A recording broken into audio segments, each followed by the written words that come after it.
Estamos hoy en la segunda dosis con una entrevista más de tipo cultural que de tipo político, que es o económico, es que lo que solemos hacer aquí en la segunda dosis. Estamos con Alex Rosal, creador de Libros Libres, una editorial que publica pues de este tipo de libros que no encontramos en editoriales más mayoritarias, por decirlo de alguna manera. Y en esta última obra, Despierta y combate a los bárbaros que arruinan tu vida, se centra en eso tan manido, pero que, bueno, vamos a intentar averiguar qué es. Seguro que han oído ustedes hablar de ello, que es la guerra cultural, la batalla cultural. Pues arranco así, que es la guerra cultural. Alex, muchas gracias lo primero por estar. Muchas gracias, David, a ti por invitarme. Bueno, mucha gente se pregunta, David, justamente cómo hemos podido llegar, sobre todo aquí en España, pero también en otros países, en Venezuela, en otros muchos países, también en Argentina, cómo hemos podido llegar a esta situación, ¿no? ¿Cómo hemos podido entrar en el precipicio? ¿Cómo hemos podido entrar en esta dinámica de deterioro, no solo político, económico, social, de división, de mal rollo en definitiva? Y la mayoría de la gente yo creo que lo atribuye a la cuestión política, pero la cuestión política realmente es la última fase de justamente esto que hablamos de la guerra cultural, ¿no? Decía Gramsci, el fundador del Partido Comunista Italiano, que para conseguir el poder total, el poder absoluto, el poder verdadero, primero hay que ganar una serie de batallas en el mundo de la educación, en el mundo de los medios de comunicación, de la cultura, de la intelectualidad. O sea, primero hay que ir conformando la mente de las personas, hay que ir atrapando de alguna manera la mente de las personas para luego que la fase política, la consecución del poder político sea casi lo más fácil, ¿no? Y es lo que estamos viviendo ahora mismo. O sea, desgraciadamente hay muchos españoles que ahora se tiran los pelos de la cabeza, ¿no? Y se preguntan, bueno, pero ¿qué hemos hecho y qué hemos podido hacer, ¿no? Y yo creo que lo mal que hemos hecho casi todos, los que tenemos un cierto sentido común o queremos que nuestro país vaya por otros derroteros, es que hemos delegado nuestra responsabilidad en otros, en este caso en los políticos, ¿no? Y hemos pensado que simplemente votando cada 4 años, pues ya más o menos ya habíamos cumplido o ya hemos cumplido como ciudadanos. Y desgraciadamente, si los bárbaros avanzan extendiendo el mal, es porque la gente con sentido común, lo que yo llamo los buenos, los hombres y mujeres, buenas personas con cordura que quieren hacer las cosas bien, no hemos sabido presentar batalla en estas pequeñas guerras ya desde el punto de vista cultural, mediático, literario, publicitario, etcétera, etcétera, y hemos dejado que durante décadas se vaya conformando a la opinión pública hasta llegar a donde hemos llegado. Claro, hablas del punto de partida hasta nuestra situación actual, pero uno pensaría, visto desde la distancia, caray, en una época en la que los medios de comunicación, ya no hablo de los medios de comunicación de masa, sino los que utilizamos los propios ciudadanos, las tan manidas redes sociales, uno es capaz de conectarse con alguien que está en la otra parte del mundo con una facilidad que hace 40 años parecería ciencia ficción. Tendería a pensar que con todo ese entorno sería mucho más fácil que la sociedad civil estuviese mucho más activa de lo que está. Debería ser así, pero desgraciadamente, o sea, los bárbaros utilizan sobre todo 2 herramientas, muchas más, ¿no?, para tener controlada a la sociedad y tenerla dormida. Uno es la dictadura de la distracción permanente y la otra es el pánico, el crear miedo. Si te fijas, David, durante muchas décadas hemos estado discutiendo si el nuevo totalitarismo que íbamos a tener en el siglo XXI iba a ser un totalitarismo del estilo Orwell, con su novela 1984, o sea, un totalitarismo brutal a lo nazi o a lo soviético, ¿no? En donde hay cárcel y campo de concentración y donde hay realmente coerción física, ¿no? O bien iba a ser tipo Huxley con El mundo feliz, que iba a ser otro tipo de totalitarismo más bien blando, podríamos decir, más sutil, más astuto, en donde casi no te das cuenta que te están controlando, que te están sometiendo, pero todo eso hecho con la era de la distracción, con la dictadura de distracción. Si nos fijamos, pasamos gran parte de nuestro tiempo distraídos con las memes, con los vídeos, con las aplicaciones, con los juegos, y al final, si sumamos las 8 horas que tenemos para dormir, las 8 horas que tenemos para trabajar, 4 horas para el transporte, la comida, la cena, el aseo, el deporte, apenas nos queda 4 horas para ver un poco la televisión o para estar con nuestra familia, hacer algún hobby y poco más. Y entonces, en esta era o esta dictadura de la distracción es lo que estamos ahora sometidos. Si a eso le sumamos las políticas de miedo y de pánico que nos van generando para que estemos como corderitos tranquilos, el poder absoluto, los bárbaros, nos tienen completamente atenazados, ¿no? Además, con todo esto de la cultura del entretenimiento, de la distracción, como bien dices, el otro día aparecía un reporte en prensa que decía que creo que éramos el tercero o el cuarto país del mundo, España en concreto, en más horas de consumo en TikTok. Es una nueva red social que, bueno, cada vez tiene más pujanza. Claro, mira, si por ejemplo nuestros telespectadores se fijaran cuánto tiempo pasa con el móvil, que el propio móvil te da la indicación, posiblemente la media estaremos por encima de las 3 horas diarias. Si a eso le sumamos las posibles 1, 2 o 3 horas que vemos por televisión, es que estamos completamente distraídos, estamos a otra cosa. Y eso el poder, los bárbaros lo saben. Y entonces saben que no solo tienen delante a una gran parte de la sociedad que está distraída y que está temerosa, sino que además sabe que es una sociedad que está permanentemente delegando su responsabilidad en otro y por lo tanto no va a hacer frente a todas sus políticas de sometimiento. Entonces, ¿qué pasa con media España que no se resiste a morir con todo lo que nos está pasando? Bueno, pues los bárbaros saben perfectamente que es una España que a lo mejor puede criticar, puede patalear, pero que al final no da batalla, no se presenta al partido. Y ese es realmente nuestro gran mal, ¿no? Que estamos ahora mismo, como decía Einstein, ¿no? El mundo hoy es más peligroso, no porque los malos extiendan su hoja de ruta, que es el mal, sino porque los hombres buenos que deberían pararlo no lo están haciendo. Hablas en el libro de dos cosas que llaman bastante la atención. Una, por un lado, es verdad que el mundo cambió, la geopolítica cambió completamente con la caída del muro de Berlín y se establecieron dos puntos de vista sobre por dónde debía ir el mundo. Por un lado, el foro de Davos, que podríamos calificarlo dentro del ultracapitalismo, por decirlo de alguna manera. Otro, el foro de Sao Paulo, auspiciado por Fidel Castro, por el fallecido Fidel Castro. Bueno, y hablas en el libro de cómo, en el fondo, tanto el foro de Davos como el foro de Sao Paulo, que aparentemente son dos concepciones completamente diferentes de cómo se debe organizar el mundo y la sociedad, parecen estar aunados en un objetivo en concreto. Sí, eso es lo curioso, David, ¿no? O sea, que esa frontera entre la derecha y la izquierda se ha difuminado completamente, ¿no? Y entonces ahora es sorprendente cómo los grandes magnates, los grandes capitalistas tipo Soros, Bill Gates y otros muchos, Rockefeller, son aliados naturales de esos bárbaros que intentan aplicar una serie de políticas determinadas de construcción de la propia sociedad, ¿no? Entonces vemos cómo hay una alianza táctica y tácita en dividir a la sociedad, en crear o avivar rencores o enfrentamientos, en fragmentar países, y todo eso lo hace el gran capital junto con lo que podríamos decir la ultraizquierda, ¿no? Es una alianza curiosa. Claro, y cuando tus formas de concebir la realidad tan, iba a decir sobre la mesa, ¿no? Es que en la propia realidad tan diferentes se aunan, uno no es inevitable preguntarse cuál es el objetivo último.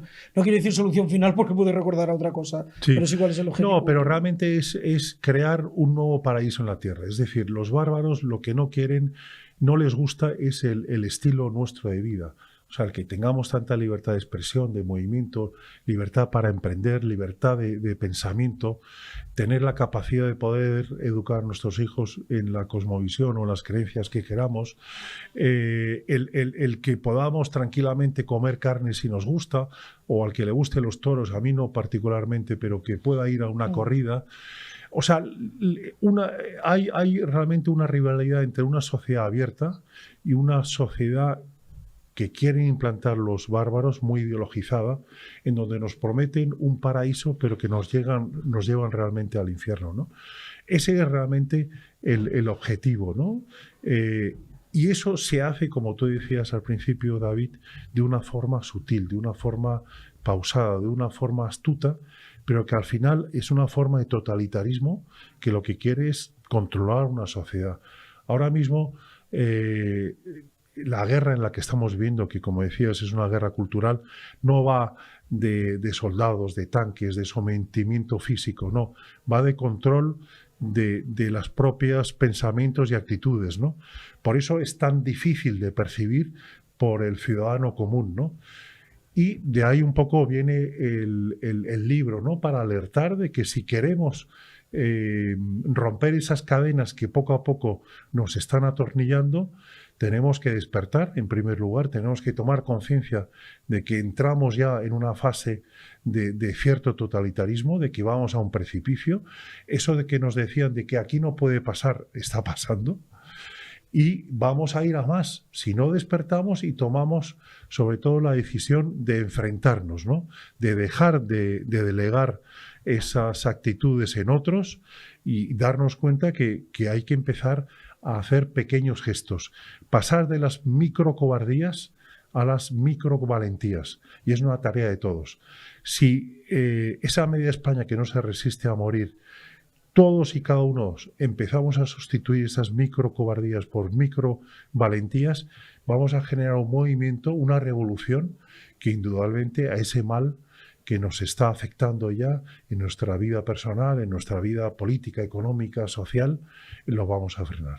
Claro, cuando y en el libro se expone de esta manera, cuando se habla de algo que supera las fronteras de las naciones, realmente puede generar cierta frustración, ¿no? Una vez lees el libro, decir, bueno, sí, yo como ciudadano que vivo en Burgos, en Murcia o donde sea, puedo hacer unos pequeños gestos, pero realmente en el conjunto global entiendo que lo que se puede transmitir es, bueno, es que es muy complicado esto de que, como al contrario de lo que dice la teoría de que el aleteo de la mariposa puede provocar un huracán.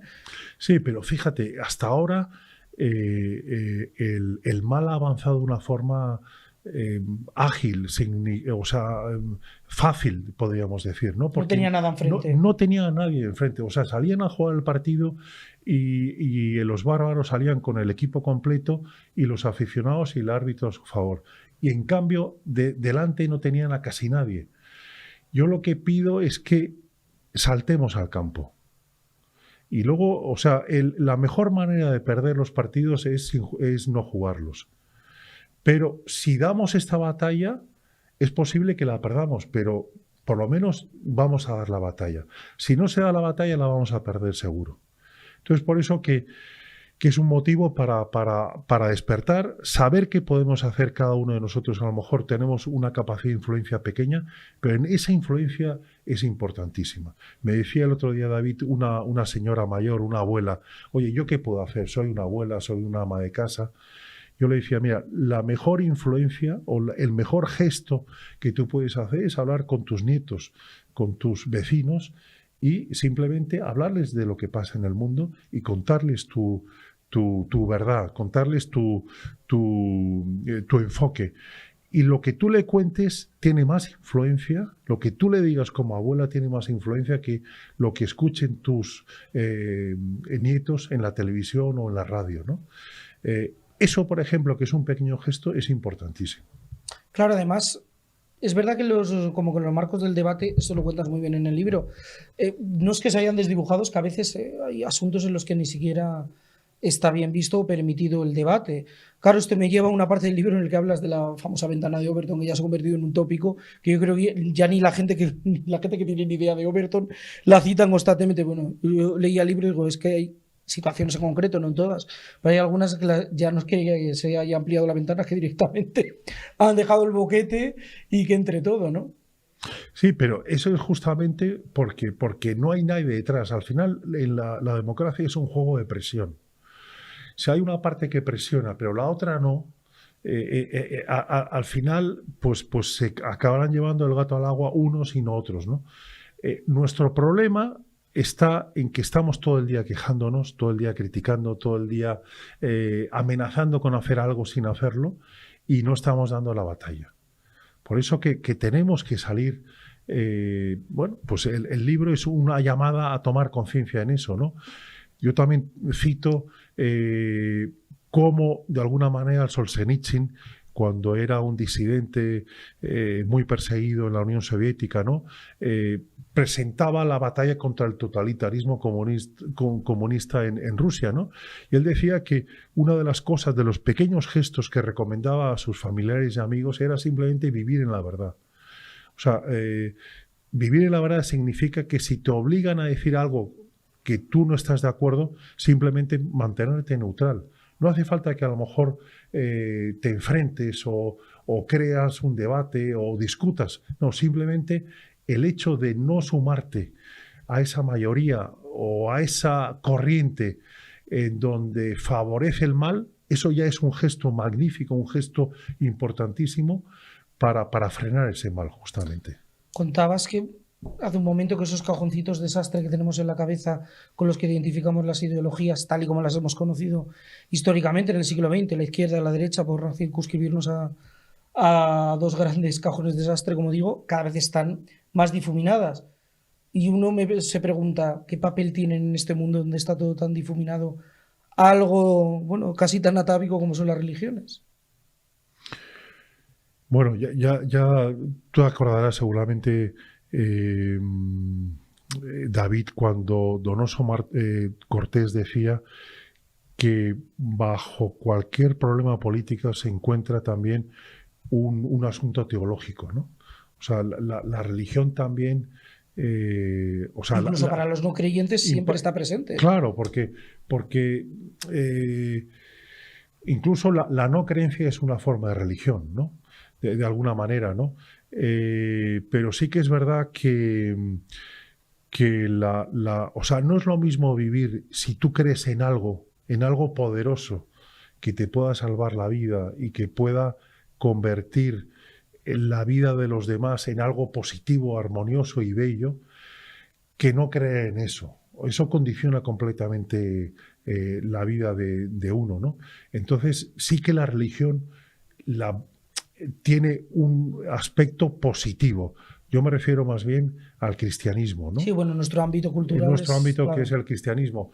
Otro tipo de religiones, bueno, pues sería un motivo de debate, ¿no?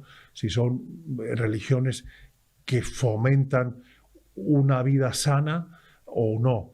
Pero en el caso del cristianismo yo creo que el tener un código moral, tener una ética, saber lo que está bien, lo que está mal, dónde está el límite de lo que puedes hacer para no dañar al otro, todo eso es un código moral que yo creo que incluso culturalmente, aunque no seas creyente, es algo aceptable. Para ir entrando en la recta final, el libro, yo decía, siempre digo con perdón porque esta palabra tiene mucho, la que voy a decir ahora tiene bastantes enemigos, siempre digo que puede ser casi como una especie de libro de autoayuda, con perdón, insisto, y entre comillas y casi con cursiva. Pero como digo, para ir entrando en la recta final de la charla, aparte de recomendar que lean el libro, claro, dices al principio del mismo, no hace falta leerse, que uno lo lea de manera lineal, sino que puede ir picoteando. Una parte que tú recomiendes del libro, que tú digas a alguien, es la parte que debes leer. Si quieres que sea, digamos, la que más te nutra, la que más te sirva para algo, léete esta parte. Bueno, sobre todo, o sea, la primera parte explico cómo los bárbaros crean esa telaraña diabólica que hace que nos envuelva y nos dominen de alguna manera. Pero para mí me parece más importante la segunda parte, ¿no? Que ahí intento dar una serie de herramientas para romper esa telaraña diabólica, ¿no? Y cómo cada uno de nosotros, por muy poca influencia que creamos que podamos tener, podemos hacer algo justamente para frenar ese mal y para intentar revertir la situación en la que estamos ahora mismo? Pues Alex, con esto nos quedamos. Recomendamos a todo el mundo que lea el libro porque, bueno, además yo creo que está bien siempre tener estas conversaciones porque siempre hay distintos puntos de vista de ver el mundo y de entender la realidad que nos rodea y lo que nos está pasando. Desde aquí lo recomendamos los libros de Libros Libres, que es una editorial, como decía, pequeñita, que se atreve a publicar en libros y ensayos que otras editoriales más grandes no se atreven. Y bueno, muchísimas gracias por estar con nosotros. Muchas gracias, David. Muy amable.